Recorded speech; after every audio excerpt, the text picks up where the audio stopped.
Within 7 hours of the attack on Pearl Harbor, Japanese forces were besieging the British in Malaya, Hong Kong, and Singapore, and attacking American forces in the Philippine Islands, on Guam, and on the tiny atoll of Wake Island. Wake Island is a tiny triangle shaped coral atoll encompassing less than 3 square miles of land.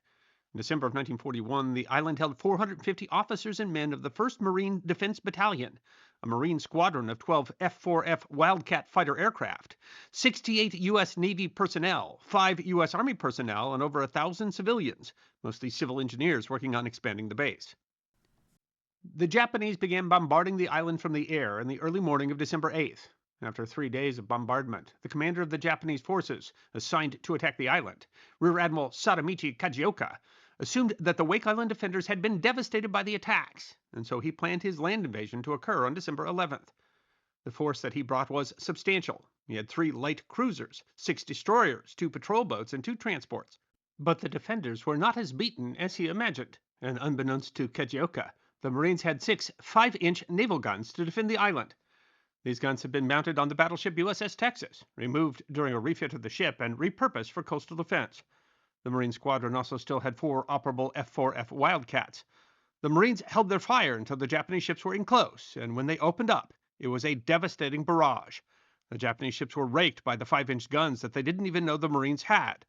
2 shells struck into the magazine of the Japanese destroyer Hayate, causing an explosion that sank the ship in less than 2 minutes. Only 1 member of her crew survived.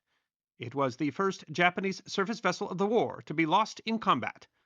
Stunned by the ferocious attack, Kajioka withdrew.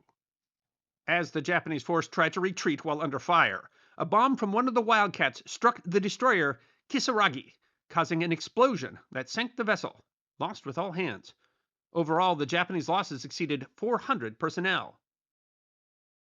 The attempted landing on Wake Island on December 11, 1941 was the first Japanese naval defeat of the Second World War, and was the only amphibious landing of the Second World War to be repelled by shore guns.